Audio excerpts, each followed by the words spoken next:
மகேஸ்வரன். ராமநாதபுரம் மாவட்டம் ராமேஸ்வரத்தில் நேற்று இருதரப்பு ஏற்பட்ட மோதல் மிகப்பெரிய கலவரமாக பூண்டது. இந்த கலவரம் காரணமாக பெட்ரோல் பங்குகள் மற்றும் தனியார் மகால் அரசு பேருந்துகள் அடித்து நொறுக்கப்பட்டு தீ வைக்கப்பட்டது. மேலும் ஒரு சில கடைகளும் அடித்து நொறுக்கப்பட்டன.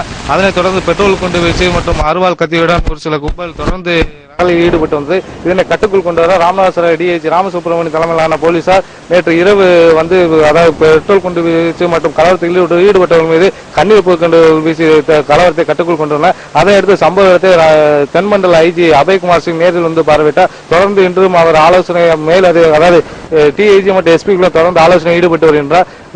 இந்நிலையில் நேற்று இரவு இந்த கலவரத்தில் ஈடுபட்ட இருதரப்பினைச் சேர்ந்த சுமார் 60க்கும் மேற்பட்டோர் கைது செய்யப்பட்டுள்ளனர். ராமேஸ்வரம் டவுன்ல முழுமையான அமைதி நிலவுகிறது. இதுவரைக்கும் ஒரு 60 பேர் இது சம்பந்தப்பட்ட குற்றவாளிகளை அரெஸ்ட் பண்ணி ரிமாண்ட் பண்ணியிருக்கோம். எல்லா பகுதியுமே ரொம்ப அமைதியா இருக்கு. இப்ப ஏற்கனவே இது சம்பந்தப்பட்ட குற்றவாளிகள் நிறைய அரெஸ்ட் பண்ணியிருக்கோம். ஃபர்தரா எந்த பிரச்சனை இல்லாமல் பார்க்கறதுக்கான முழுமையான ஏற்பாடுகள் பண்ணியிருக்கோம். ஃபியூ டேஸ்க்கு இந்த பிக்கெட் கண்டினியூ பண்ணுவோம், பந்தோபஸ்து கண்டினியூ பண்ணுவோம். வேற ஃபர்தரா பிரச்சனைக்கு வாய்ப்பே இருக்கு. இந்த கைது செய்யப்பட வந்த போலீசார் தங்களை தரக்குறையாக பேசியதாகவும் ஒரு பிரிவை சேர்ந்த ஒரு 100க்கும் மேற்பட்ட பெண்கள் ராமேஸ்வரம் தாலுகா அலுவலகத்தை முற்றுகையிட்டு மிகப்பெரிய போராட்டத்தை நடத்தி வருகின்றனர். இப்படிப்பட்ட சூழ்நிலையில் சுமார் 300க்கும் மேற்பட்ட இரு மாவட்டங்களைச் சேர்ந்த போலீசார் தொடர்ந்து ராமேஸ்வரத்தில் பாதுகாப்பு பணியில் ஈடுபட்டு வருகின்றனர்.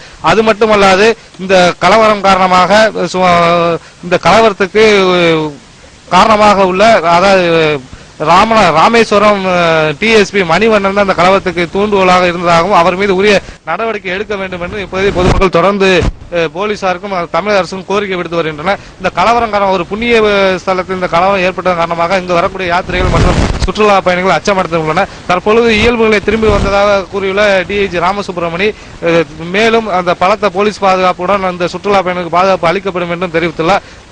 மேலும் இந்த சம்பவத்தில் ஈடுபடுவோர் மீது கடுமையான நடவடிக்கை எடுக்கப்படும் என்றும் அவர் தெரிவித்துள்ளார். சத்தியம் செய்ததற்காக ராமேஸ்வரத்திலிருந்து ஒளிப்பதிவாளர் குணசேகரனுடன் மகேஸ்வரன்.